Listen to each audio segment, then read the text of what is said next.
Welcome to episode 198 of In Touch with iOS, the show that talks about iPhone, iPad, Apple Watch, Apple TV, and related technologies. I'm your host, Dave Ginsburg, and Jeff Gamet is here this week. How are you doing, Jeff? I'm doing great, and it's awesome to get to hang out with you. So, thanks for having me on again. Absolutely. We always enjoy having you, but we enjoyed Kelly Guimont being here as well. How are you doing, Kelly? I'm doing well, David. How are you?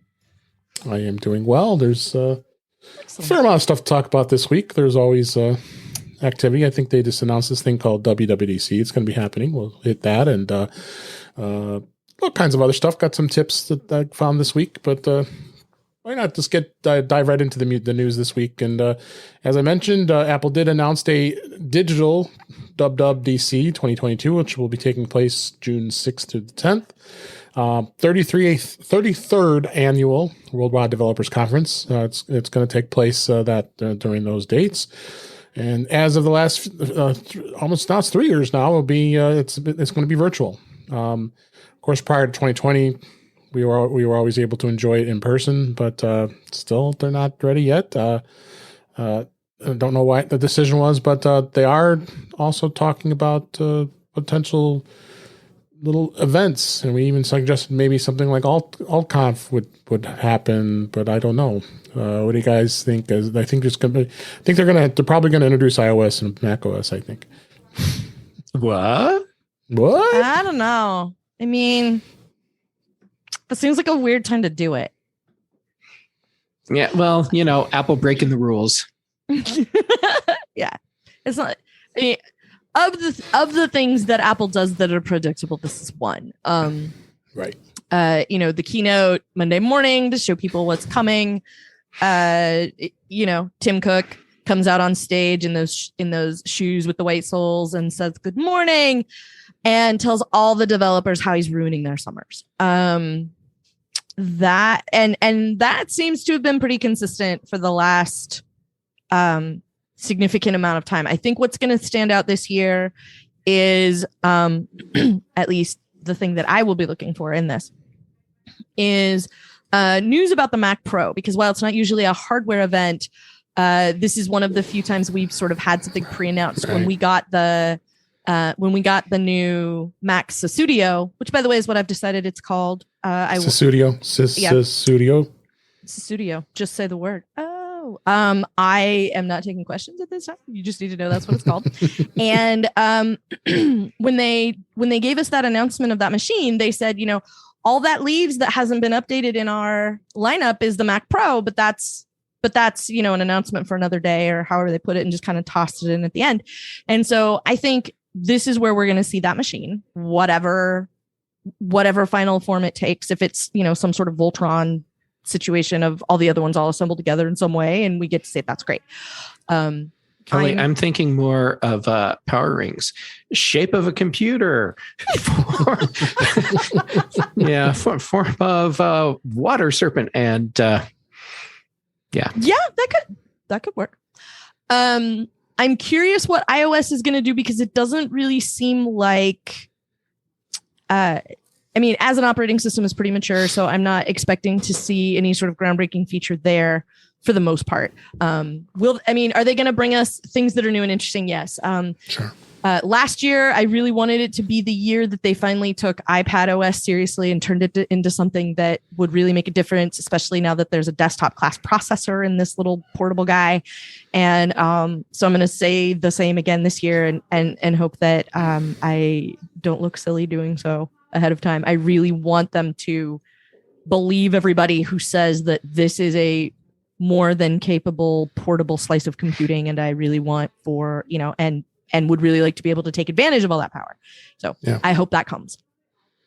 And Kelly, go ahead, Dave. I'm sorry, didn't mean to walk over you on your own show. No, let's go ahead. All right, Kelly. I think you're right on this being the year that iPad operating system gets us closer to that vision that we can just practically taste. Hope. I have a hypothesis, and I'm basing this on what we've seen happening with Mac OS, iOS, iPad OS over the past few years. I think this is the year that we are going to get a lot closer to, it doesn't matter which device you're using. All that matters is which window you have in front of you, or piece of glass you have in front of you at this time. And a big hint to that, towards that, is universal control. Yeah. So I have a feeling, I hope, but if there's only one thing they do with Mac OS this year, if they just one feature, I would be more than happy. And it's stop making apps and dialogues take the focus from whatever window I'm currently in. The only feature request I've had for at least a decade, and Apple still isn't listening. And that is? That's it. Stop taking the fracking focus from whatever window I'm in. I would really like if macOS were boring this year. Your bolt tightening, as I like to call it, the snow leopard, the mountain lion, high Sierra sort of release where we've given you everything, and now we're going to just sort of, nail it all down and optimize and make some things more efficient here and there. And that would be my hope, is that Mac OS anyway doesn't turn out to do anything dramatic, and that if we do get anything interesting, it's better ecosystem things, better, with handoff and AirDrop and universal control and these sorts of things that sort of let all of your Apple slabs of glass team up together, making those things a little more interesting and tie them together a little better. That would be the thing that I would hope for, is that, the big feature isn't really a big feature. It's more like, this is another thing that makes it so your phone and your iPad can work together better, so your iPad and your Mac can work together better, all that kind of stuff. That's what I would like to see.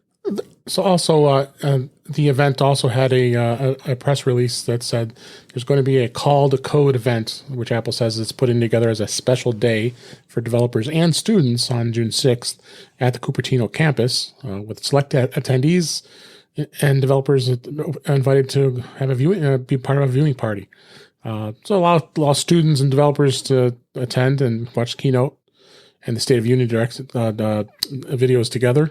So not much information is on that as of yet, but I would venture to say Apple's probably going to keep that attendance pretty small. I would think. Oh, sure. So it should be interesting. Got a couple months away from that. But let's dive into some more news here. This week, the Hulu app now gains support for SharePlay. Hulu app in iPhone, iPad, and Apple TV was updated to support SharePlay, allowing Hulu users to watch streaming TV shows and movies with one another over FaceTime. Which, of course, we know that feature was released in iOS 15, designed for people to have more fun sharing things, and the screen sharing and all kinds of other things have been great. But that's great to see that Hulu has jumped on the bandwagon here for SharePlay. I mean, I think it's going to be more and more are going to be to come with this, I think. Fingers crossed. Mm-hmm. So, Netflix won't do it. No, they never will. They're bitter. They're bitter at Apple. Yeah. I don't see it happening. And also some changes. Google Maps for iOS gained more detailed toll estimates and standalone Apple Watch support. Google today had updated its dedicated Maps app. Go ahead. They brought it back? Apparently, because I thought they got rid of it, right? A long time ago. Apple Watch. Yeah. So now it's... So they're saying that they've introduced several new features that will improve the navigation experience on iPhones. There's a more detailed navigation map that Google says is designed to make it easier for people to drive on unfamiliar roads. Google Maps will show traffic lights and stop signs along the route, as well as enhanced details like building outlines and areas of interest. As I said, Google is adding a new Apple Watch experience that will let users get directions on Google Maps directly from the watch. In a few weeks, Maps users will be able to tap on the Google Maps shortcut on the Apple Watch and then start the navigation without the need of a connected iPhone. This is interesting. So this should be interesting. I think, if anything, of this story is the fact of being able to have a maps as a standalone access with the Apple Watch. I'm wondering how they're doing that. Are they storing the data locally on the watch, or because of course the watch has only so much storage. Yeah, this is interesting. I wonder if there's going to be, or if there is, like a send to watch feature. So then it'll have, the relevant map data for the route you've got, on your phone, on your device, and then you send it over. I don't know. But something like that would make it so that it's sort of conserving the amount of data that you have to carry around on your watch. So that would be kind of nice if they were to do that. It also says there's going to be a take me home complication that's coming to make it easier to get quick directions back to a set location. So even taking advantage of the complications on the Apple Watch. That would be cool. Yeah. I imagine there's a lot of people that are navigationally challenged that would love to just be able to tap their watch and start getting directions back home. Mm-hmm. It would be a lot easier. That'd be cool. I could say that. Yeah. So we'll look forward to this. Next story here. This was an interesting story I found here. Obscure iPhone function saves the life of a snowboarder trapped in a crevice. And this was a New Zealand snowboarder that described his incredible rescue after falling through a 5-meter crevice using a little-known iPhone technique to signal for help. He was snowboarding in Switzerland by himself. Well, there's your problem there. Step one. Yeah. He fell down a hole in the ice with nobody witnessing his disappearance. He wrote on Instagram he would never snowboard snow low again. Well, okay, at least he learned his lesson. Yeah.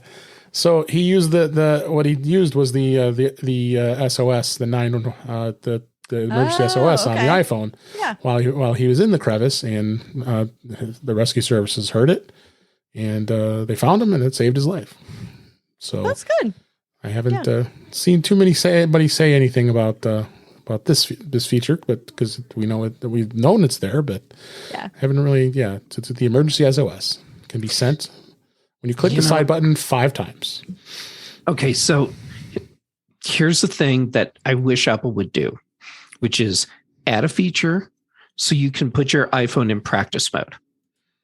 Because we all need to be practicing how do you use emergency features on your phone. Mm-hmm. Because the time you actually need it is not the time where you're going to be able to stop and think, time to learn how. So I do this and then it gets me here.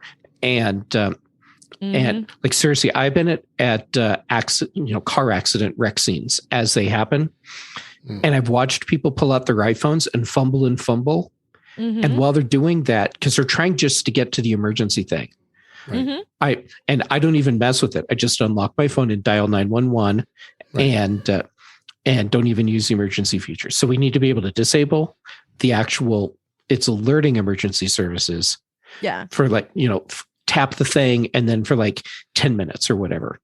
Yeah, it doesn't actually be like a try it out or like a walkthrough like there is with the ECG when you set that up. There, you get it shows you here's what you're supposed to do and here's how it works and here's the thing that you do, and it should give you that option. Click now. We are not calling 911. Press the side button 5 times. And then it. When you set up Touch ID, right? And it goes, that's not fast enough, or that's too fast, or you didn't click it, you clicked it too hard or whatever, and give people the opportunity to try it and then be like, okay, how, or, you've done that. So here you go, and be able to make that work. That would be great. Cause I just got my parents all set up with all of that when I last saw them. And so that would be, it would be really nice if I could have said, here, now try it a couple times. So that what it feels like, you didn't push it too slow, you didn't push it too fast, whatever. And your phone actually knows you didn't just wake it up a bunch of times. So, right. Yeah. So practice mode would be great. Maybe that'll come in the next version of iOS, Jeff. Okay. That would be nice. Yeah. That'd be good. Next story, Apple is adding the iPhone 10 True Depth camera repair option for easier Face ID repairs. Good news for those still carrying the 2017 iPhone model, also living with a dysfunctional Face ID. Apple reportedly will soon provide a new Face ID repair option for the iPhone 10 that doesn't involve replacing the whole device.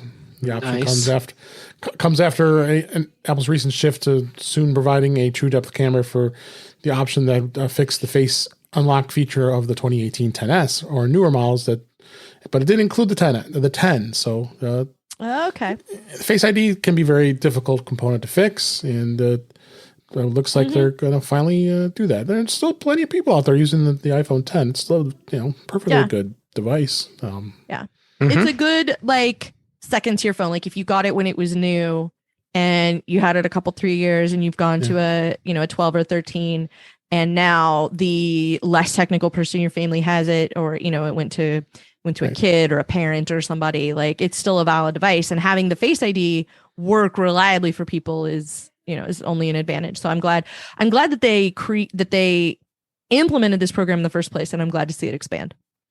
Absolutely. So good stuff. And next story, this was actually kind of this is in Variety. There's this link in the show notes is going to be for a full guide to which shows have not been renewed or canceled. But I brought it out here just specifically to talk about Apple TV Plus and what shows, because you go through some of the networks and you see canceled, to be determined, canceled.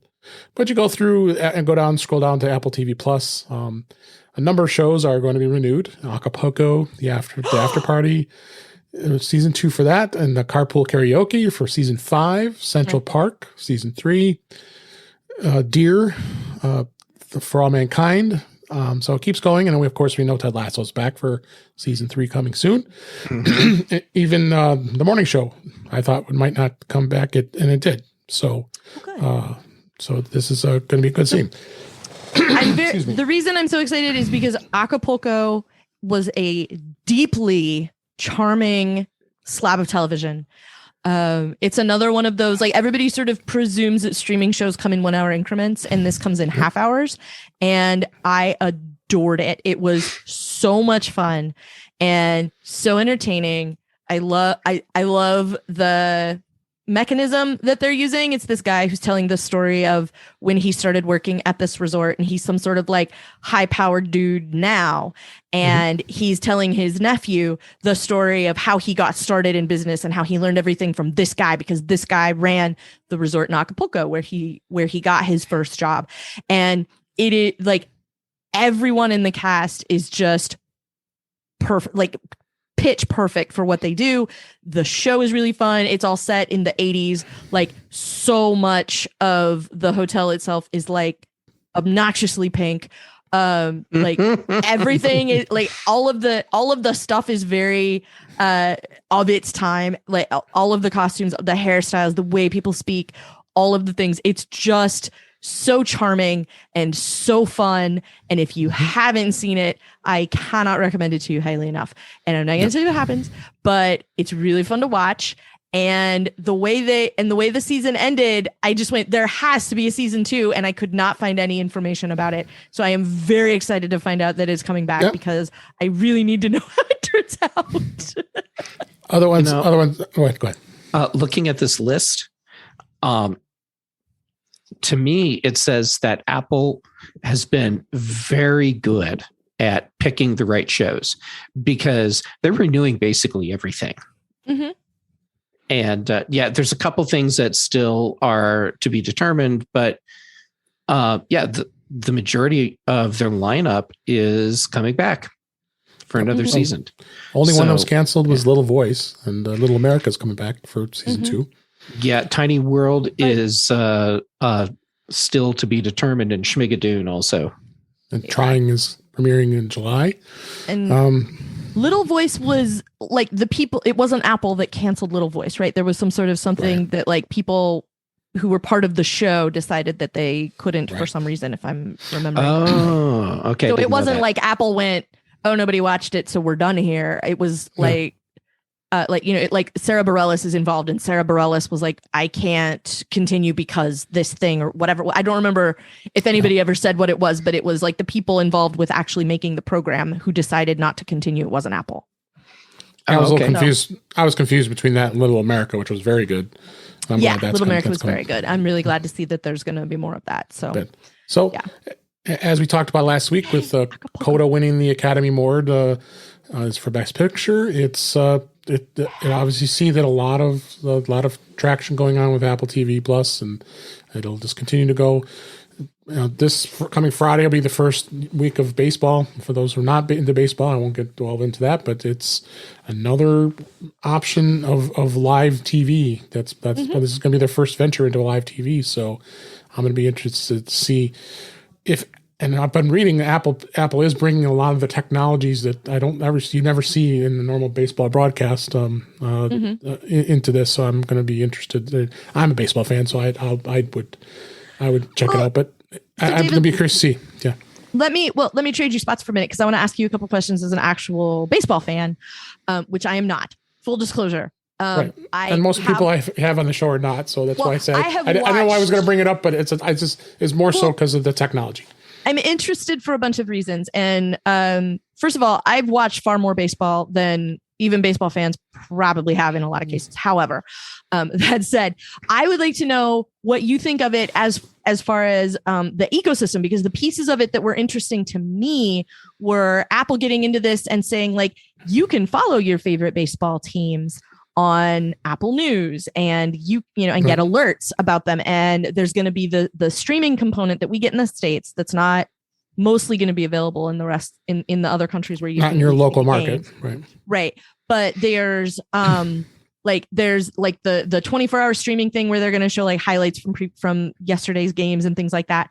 And they're kind of spreading it out across like a bunch of different pieces of content providing that Apple can do for you, because like you can get stuff in news, you can watch it on the TV app, you can you can get the other updates about things through some of the other things that Apple's giving you. Right. And I was curious how that sounds to you compared to other ways that you could consume baseball. Well, I mean, T-Mobile every year offers a free subscription to the MLB.TV app. Okay. So I get access to everything, but I can't watch my local teams because MLB has a blackout restriction for your local market. Why? Which is crazy. That rule has been in place for you're supposed to go see the game yourself in person or something. Yeah, it's a rule from that should be gone. I mean, this was like from 40 years ago when they were worried about it taking away from filling the park. I don't think you have to worry about them filling the park at this day and age. I know I'm totally derailing us, but I need help with this because I'm not someone who routinely watches spectator sports. Right. Mm-hmm. So they do blackouts, meaning you can't watch your local sports team when they're playing or when they're playing in certain locations. When they're playing. Doesn't matter because it's home or away. Because like in your case, Colorado Rockies, if you can't watch them on MLB.TV, you have to go to your local TV provider that would provide that provide that game to watch it. In my case, the Chicago Cubs have a marquee sports network. I can't actually, because I'm an Xfinity subscriber, that links my account to being able to watch that. So today I got to watch opening day baseball that they played at Wrigley Field, and I had to watch it on there because the Marquee has its own app, as well as I could have watched it on Xfinity's app. So, but it's crazy. I think MLB's going to need to take that rule and go away. But in the case of this Friday Night Baseball, it doesn't matter. It's a national game, so anybody can watch it. If the Cubs are playing on Friday night, for me, and Dave can watch it. I can watch it, or the White Sox for that matter. Yeah, a national game. What does that mean? Meaning nationwide. It's being shown nationwide, so anybody in the nation can watch the Friday Night Baseball on Apple TV Plus. Yeah, there are some games that are shown on a network, like ABC will have a baseball game, or like a broadcast television network, or ESPN or whatever will have a game. And when they have that game, anybody anywhere who can watch ESPN can watch that game. It doesn't matter where you are or who the teams are. This is the same for all sports. Just to make this easy for you, Jeff, every sport does this. It's shenanigans in all of them. And they do it because reasons. Yeah. Okay. That's about good enough. that's about the long and the short of it. Yeah. All right. Let's go ahead and move on because this isn't a sports podcast. But I'm looking. It's not a sports show, but I'm looking forward to it because I'm curious how Apple's going to do. How Apple's going to present this to people. I want to see how it works and what that looks like because it's the kind of thing that people like you, David. It's $5 a month. Right. And if you want, you're getting live baseball every Friday. If you pay for TV Plus, it's $5 a month. And if you pay for TV Plus that also has baseball, it's still only $5 a month. And so I'm really curious if this is going to start bringing people in. I want to see how it goes. I hope so too. All right, my super fast comment. Sorry, Dave. We've gone crazy. My super fast on topic comment. I think this is a good move because it adds more relevance to Apple TV as a Plus as a platform. Okay, I'm done.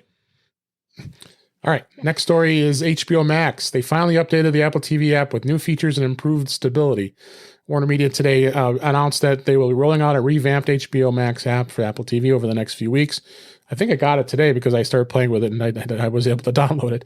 But the new TV app OS is going to provide the much needed performance stability. Yeah, it was horrible. No kidding. It was brutal. And the update app is also going to look similar. They said it's going to look similar to the original version. I started to notice some color differences, but they will have a new a scrollable hero banner, which was I did see. So that I do have the new app where with the pad you can scroll through and be able to look at some of the stuff, and do some better things with the My List and My Stuff editing. So good to see finally. I mean, HBO is obviously a very popular network, and it just didn't make any sense to me why HBO was so behind on having a quality app on any of their platforms. The basic on a basic level, it was really baffling. My hypothesis is their developer team was sitting in a basement somewhere, and all they kept saying was, "I hate people. I just hate people.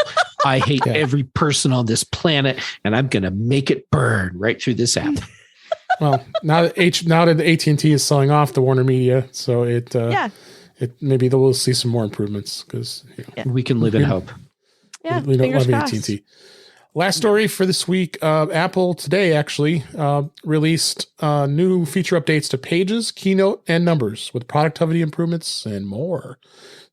6 months after the last update of the iWork suite, Apple is releasing new version of those three apps and for iPhone and iPad as well as Mac users.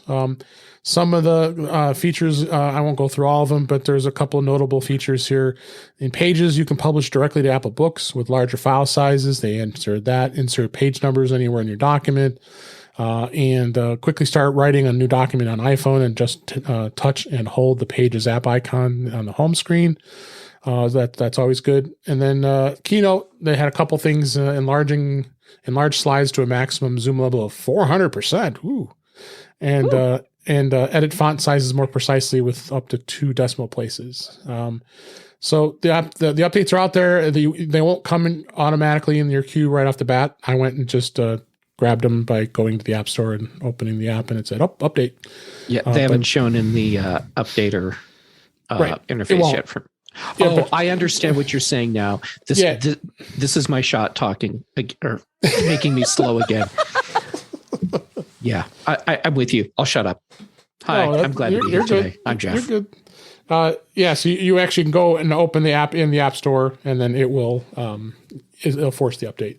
We just seem to have talked about that last week about iOS. But it's kind of stupid. Why not just make everything work consistently? I know, total crazy harebrained thought, but that's totally the shot talking. It's totally the shot talking. Yeah. So for those of you that weren't here before the show started, I'm not going to elaborate on that. You can just wonder what that means. If you would like to find out what kind of references we're making, you can always join the live stream. That's you good. Or send money to Dave's Buy Me a Coffee and then, bribe him into telling you. Oh, yeah, that could also work. For a nominal fee, you could. David will be happy to dramatically reenact it for you. All right, that's the news for this week. Let's go to topics. Finally, there is a beta. it's been what, 2 straight weeks with no betas at all. I was like just shocked. Beta this week is iOS 15.5 beta 1. It was released this week, and there are some new features added, and notably, you're seeing some classical music references because Apple bought that classical music app, and they're going to embed that. They made some changes to the Apple Pay Cash section of the Wallet app. Now, request and send buttons are much easier to manage and get right directly from the wallet.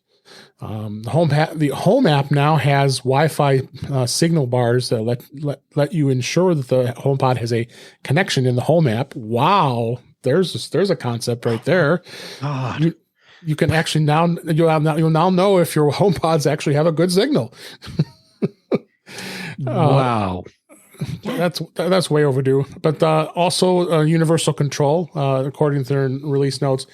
Here's another reason why you shouldn't be installing beta if you don't want to lose connectivity.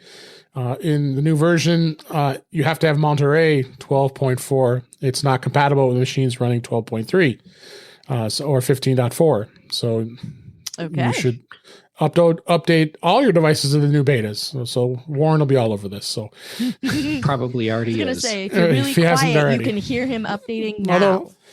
Although he is in Aruba, so I don't know. Yeah, but knowing him, he's still updating. He's updating. I was going to say that changes nothing. Yeah. They are talking about iTunes Pass being rebranded in the wallet. It'll be named Apple Account Card. Okay.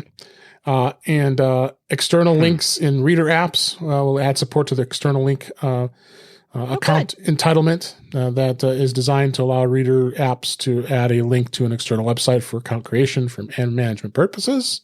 So they've done some. I think the one that stands out to me, or as we just talked about, is the Home app improvement with that Wi-Fi signal measurement for the HomePod. I need to check that and see how it's working, because I have the betas on one of my iPads, and I installed it, and then just life got in the way, so I haven't actually looked at anything. So I'll do that. Maybe that will help troubleshoot some of the problems that I have with my HomePods. Although I think the real problem is actually the HomePod software is kind of a dumpster fire. Have you looked at the Home app? This is I'll skip ahead and throw in a bonus tip here.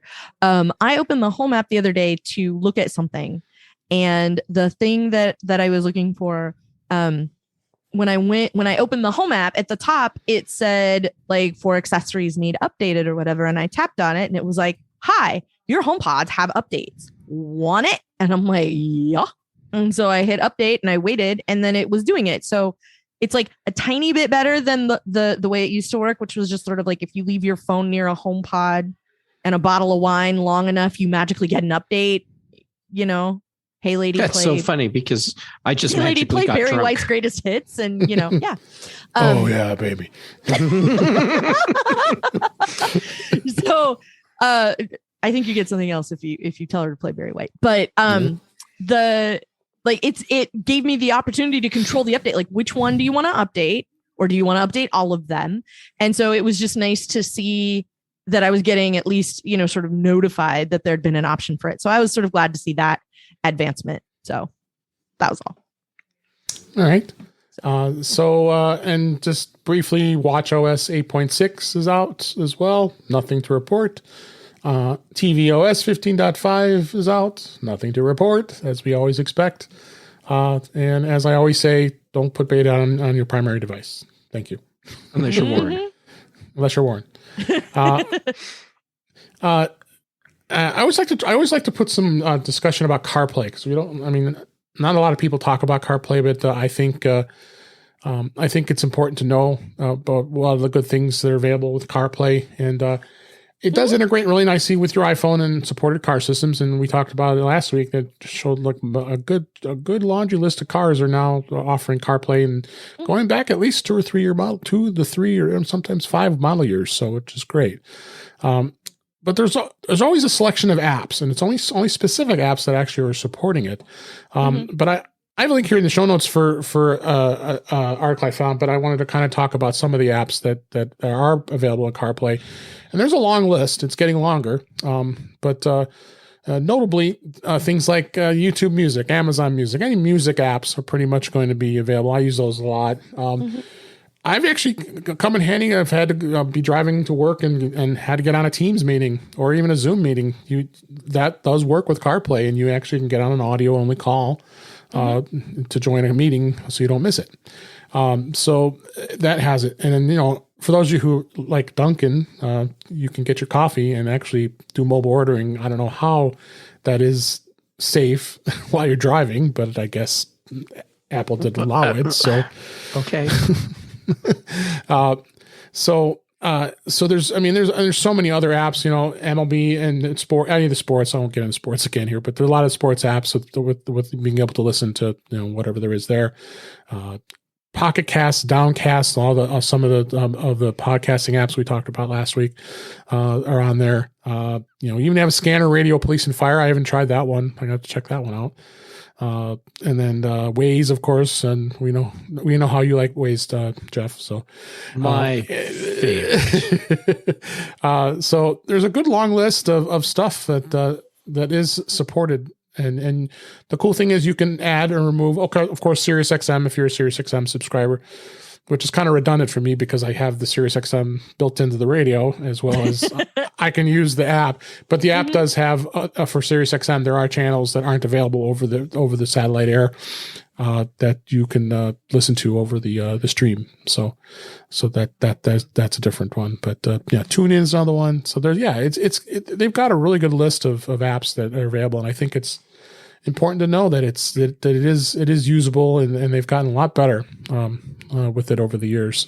So I love that Teams and Zoom Cloud meetings are both there, so that you can drive to work while you're in a meeting. Well, if you're running late, instead of missing the meeting, you can be in the meeting. Or driving to the beach and need to not miss the meeting. There's that. Yeah. Yeah. Even got Spot Hero, so you can go. You can do your parking. Get your parking. Pay for your parking at a place you go to. Spot Hero is. You know what Spot Hero is? No. Spot Hero is a service that they have it here. They may not have it in Portland, but no, it's a service. Do you know we have in Portland? It's Portland, David. We have Parking Kitty. No joke. It's called Parking Kitty. Maybe that's what it is. Yeah. Spot Hero is here. Like there's times I've gone to a baseball game and paid for parking ahead of time.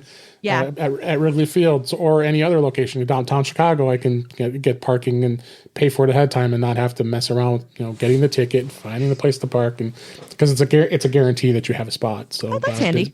Okay, that's actually really cool. Yeah, that would be awesome. Yeah, it's a pretty good service. There's a lot. There's a Chicago in itself, they have all kinds of other parking, with their meters. You can go up and get the meter number, and then you pay for it instead of having to put coins in, which I think most have been gone these days. But, but no, it's good to have that right on your screen in your car, and CarPlay just continues to do well with things here. So, Kelly, you said you have a tip. Since you have this tip as being our guest this week, please let's talk about your tip, and I'll dig into some of our tips as well. Okay, so I just found out about this from my friend Aaron Hockley. Full disclosure, I had him. I sat down and did an interview with him over on the Slice. So this is like a sneak peek of one of the things that we talked about, because you can listen to me live in the show. Go, whoa, that's awesome! So if you turn on, basically what it comes down to is that if you are holding your phone parallel to the ground, so if you are pointing your camera at the ground or you're pointing it at the sky, when you do this, your phone will figure it out, and you'll notice that there's a little white and a little yellow crosshair in the middle of the camera all of a sudden. And if you wiggle those around, it'll show you that it's level. It's like a bubble level for your camera. So like you're trying to document scan and you want to make sure you're not, you don't have like a list to port. Like you can use the level to figure out like I'm taking a picture over top of this piece of paper and I've got it right. Or, you're taking a picture up and you can see that it is going to line it up for you so that it's not crooked or, something like that. So I didn't even realize that was a thing.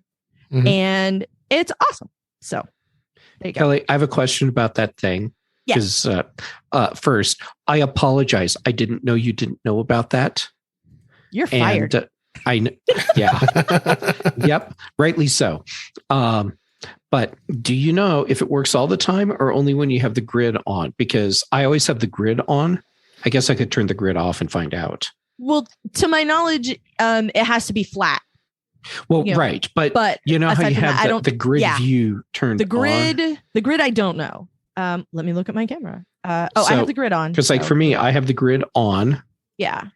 And so actually, how do you turn the grid back off? How funny. It's in settings. You can do it. Oh, right. You don't do it in the camera. You do it in settings. So I turned it off. And so now let me see if I take my camera and lay it flat. You have to have the grid on. Okay. Because I turned it off and now it doesn't show. There you go. Turn the grid on. All right. Yeah. But if you have the grid and it's in settings under camera, which is way far down the list, oddly. But if you do that, then you get a level for it. And I think that's cool. And part of the reason I think it's cool is because not just when you take a picture down to the ground, but when you take a picture up, you can also make sure that if you're taking a picture of the ceiling or, something overhead, that you can get the same option. So I thought that was cool. And if you lay your phone down, like on a table with the camera on, even though the lens is completely covered and all you see is black, the level thing still works. Get the level. Yeah. Yeah. And that level has been around for a while. I can see the article you linked to is a few years old, but it's still relevant. And it walks through how to do it, which was the part that I was looking for. I think this is just one of those rediscovery things. Like one time, David, when I was here, and I was like, did you know that you can ping your phone and make it make noise, but also flash the flashlight in case you left it in the car in the dark? Same idea. Like there's so many things in iOS that, like maybe we all found out about at the time, 15, it was like 15 seconds in a presentation 6 years ago, like, and you don't remember anymore. And then something pops up again and you go, oh, I forgot all about that. That's really awesome. So there you go. Yeah, absolutely. It's Thursday. So that's my throwback Thursday iOS function. But it's still relevant today, which is great. So yeah. Couple tips and items that I wanted to touch on here this week. Some tips how to protect yourself from your iPhone from hackers. There's an article here in Apple Gazette that caught my eye here. Then they said if most people, the iPhone is probably the most important things in your life. Probably I should say that to myself because I think I have it attached to my hip and bedside and everywhere else. And I think a lot of people are like that. But you want to protect you want to have, it is essential to make sure you're protecting your iPhone from hackers because some people try to steal your data and try to steal your information, and you want to keep things secure. So they're saying, why is it important to keep your iPhone private? Well, at the minimum, the chances of someone viewing or sharing your photos and videos without your consent is distressing, but it can be dangerous at the worst. Things happen, but you got to just make sure you're going through and being careful. Hacking and malware risks, you just got to be careful. There is a vulnerability right now called group FaceTime that allows hackers to listen in on your conversations. Of course, don't answer that call. Just like don't reply to those texts that have your phone number, like we mentioned last week. Of course, your device theft, that's always a big issue. Make sure Find My is turned on, and if it is stolen or you don't know you've lost it, you can at least track it.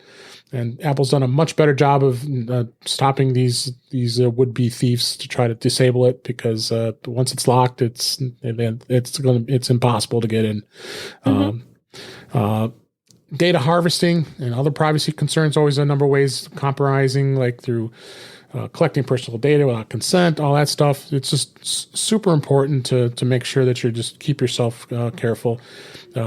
The privacy controls that they've added in the iCloud Plus is a big thing, and huge. And you can hide your IP addresses and hide in using the fake email addresses, the private relay. So good things to know.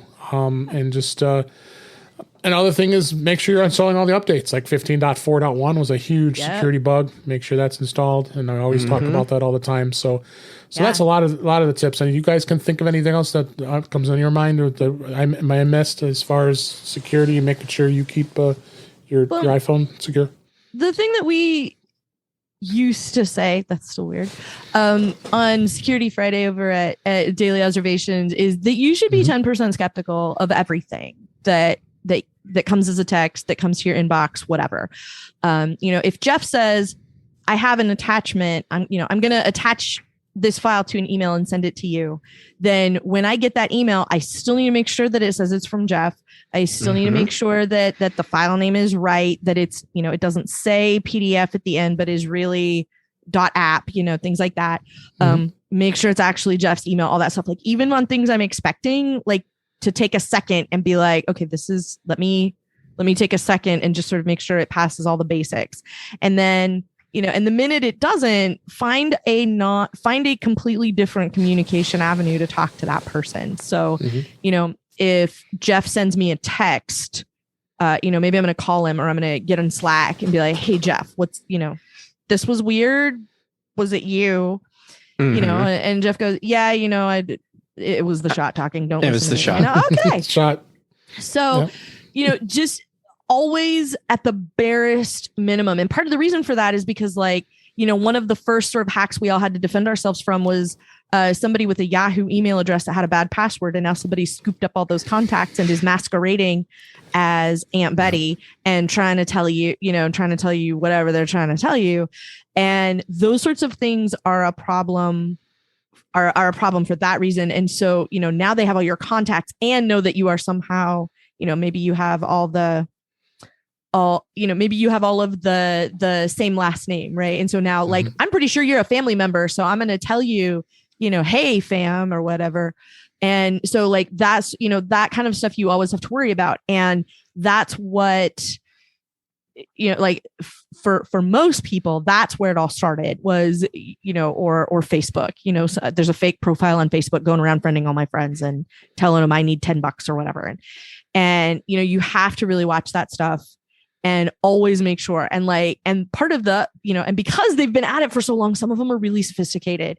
So you can get something that looks like a legitimate receipt from McAfee that says that you just sent them $500. You can get something that looks like you've renewed Spotify on the Apple App Store for $200. I'm like, I don't even have a Spotify account. No.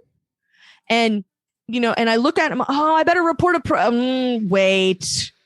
And if you take somebody said this to me the other day and I really appreciate it. Take a pair of seconds and just look at everything before you click the link or take some sort of action on the message or hit reply or whatever it is.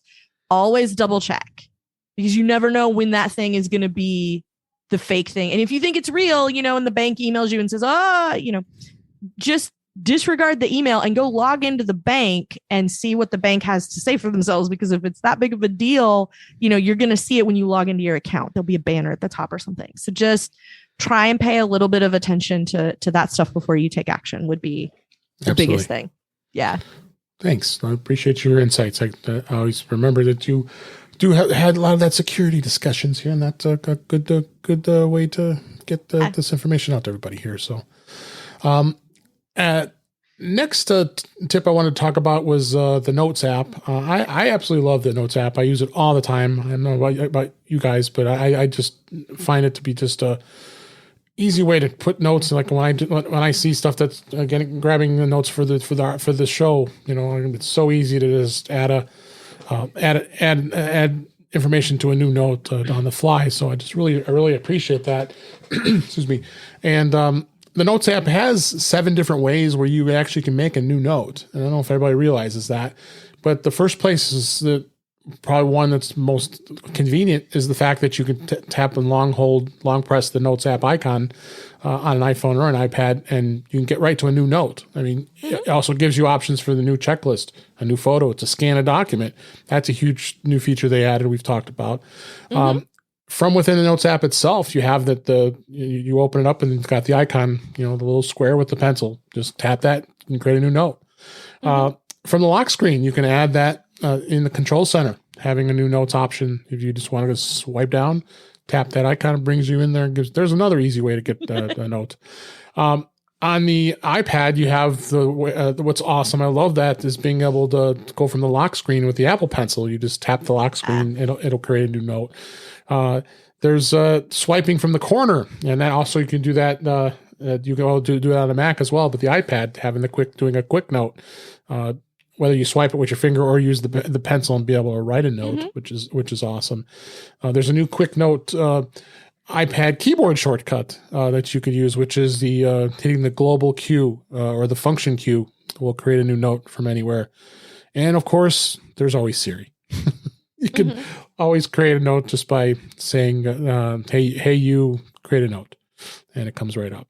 So. Do you guys use the Notes app with all these features with starting a note, or are you not much of a Notes user? I know, Jeff, you're not. You use use a different app, a different Notes app, right? Yeah. I have a collection of apps, and I use them in context. So like what you're doing, where it's the thing where you find a website, you just need to keep track of it. Instapaper, done. Yeah. If it's notes that I just want to write to myself, so I remember something, and it's a transient thing, Tot. Yeah. And if it's Tot is awesome. And then if it's something where I need to make a note because I need to do some sort of action or follow up, that just goes right into OmniFocus. Yep. So for me, notes, the value in notes was when I wanted to take the memoji of my own face and quickly get it out of my iPhone as a graphic. So that's when I used notes. Yep. One other tip I want to talk about here is how you save and access your clipboard on the iPhone, or unless you're done. All the time. I'm sorry. Whatevs. There goes my shot. Nobody cares. I'm spacing. No, go ahead. Nobody cares. Go ahead. Yeah, my shot gets contagious. I do care. Go ahead. Jeff's shot's contagious. I started using it for work things. Because I work for a consulting company. We have a lot of clients. And so the different little bits of data, being able to have it in notes, because I can search notes and find the name of the client or the name of the person, or, whatever it is, whatever specific thing it is that I'm looking for. I can search for it and have it show up in notes. I can put notes in folders for different things. And then share all of that easily, like the additional little hooks across the operating system for not just creating a note, but for engaging with it in some way. I can email data out of it to somebody else or whatever I need to do. And having that on every work screen makes it super duper handy. I don't have to do a ton of stuff with that information. It's just a place where, when the clocks change, we have 2 clients who have to do this specific thing, every 6 months, whatever it is. Right. And so, having that little blob of data that I don't need in front of me all the time, but that I do need to make sure I have, and know where to get it. I've just been using notes for that and then because I can also share it easily. So, if I need to share a note with somebody, like somebody's, on location somewhere and I've collected a bunch of information, I can just share the note with them and they can see it all right there on their device, whatever screen it is they're in front of. And so having that function, that flexibility with that has been really nice. For myself, I have only just started reeling Mr. Kelly into, this is the place where household projects live, so that when he has a good idea or wants to share like a picture of something cool that we're going to do in the massive backyard or, whatever, having a place to collect that kind of stuff, or like boring house things. Like, this is when, this light bulb, this is the light bulbs for that weird light fixture, or, that kind of stuff, having all of that information where either one of us can get at it if we need to. I've started slowly moving stuff there to do that. And so far it's been pretty good. I kind of actively avoided it for so long because it wasn't great and it didn't have a lot of functionality and there wasn't a lot you could do with information once it was in Notes. And now that that's gotten better, my biggest complaint now is, dear Lord, let me change the highlighter color. I hate the accent color. It flames on the sides of my face for that accent color. And just, you will let me change all the other things. You now ship iMacs where the accent color is the same color as the computer. Like, let me have it not be gold, please. That, like, and if that's my biggest complaint about Notes, I feel like that's, they're doing all right, like, feature wise. So, yeah. Okay. Well, I think on that note, I think that might be a good time to calls. I got that in there instead of just to sake of time here. We can go ahead and wrap things up for this week. So I wanted to make sure I gave a shout out for a few folks. Had a couple buy me a coffees that came in. I wanted to say, Al, thank you for buying me a coffee. I appreciate that. And Pat, thank you as well. And Sandro, thank you. That was great to see some buy me a coffee donations came in. So that's pretty awesome. You guys are awesome. I also wanted to mention a coworker that came up to me this week, and Pop decided he's not normally in the office at work here, and he popped in and said he loves the show, and I said that was so cool, and shout out to Phil. Thank you for listening. Hi, Phil. And you're awesome, and I'm glad you enjoy it. So we had some good stuff for this week. Well, with that, let's go ahead and wrap up. That's a wrap for this week. Please send your comments, questions, and suggestions to our email address, feedback@intouchwithios.com. You can follow us on Twitter @intouchwithios. Support the show like those folks did, I mentioned, by buying me a coffee at intouchwithios.com/coffee. We really appreciate it. Make sure you like, share, and subscribe so you're being notified to when we are live streaming on YouTube, our YouTube channel at youtube.com/DaveG65. You can watch podcast shows. So that you can find out when Jeff and Kelly show up to just completely derail David at every opportunity. That's really what you want to get notified. That's why I love having you guys on, because we have a lot of fun. And the live stream is usually on Thursday nights at 8 p.m. Eastern and 5 p.m. Pacific. So make sure you come check us out. Also, you can visit In Touch with iOS magazine on Flipboard, where many of the topics we discussed, as well as ones that will be in there this week, are flipped into the list, and you'll be able to go read that, including the ones that we have in our show notes. You can subscribe to the show in your favorite podcatcher, including Pocket Casts and Apple Podcasts, and many others.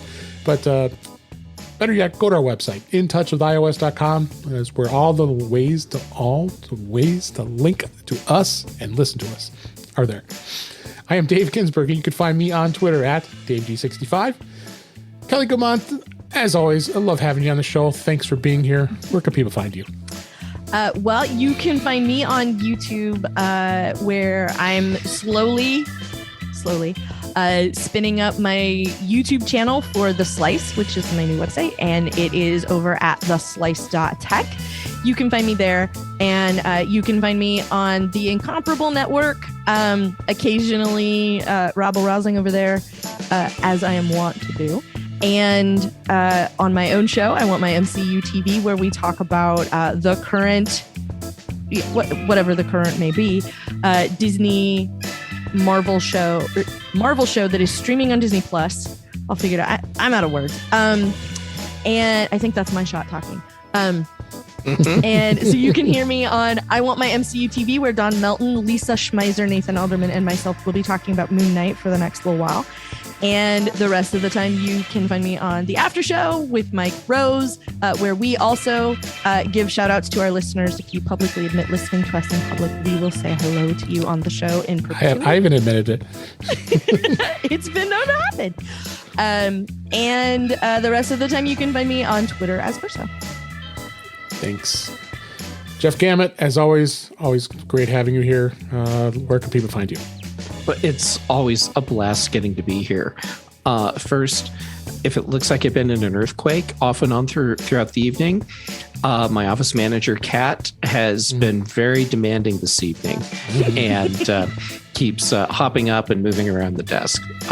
So when I'm not paying attention to Kat, you can find me on Twitter and Instagram, jgamet on both, and youtube.com/jgamet for my videos, and Tuesdays on Mac Voices Live, Thursdays on The Big Show, and Fridays on The Mac Show, and then a lot of what day is this? Thursday evenings here.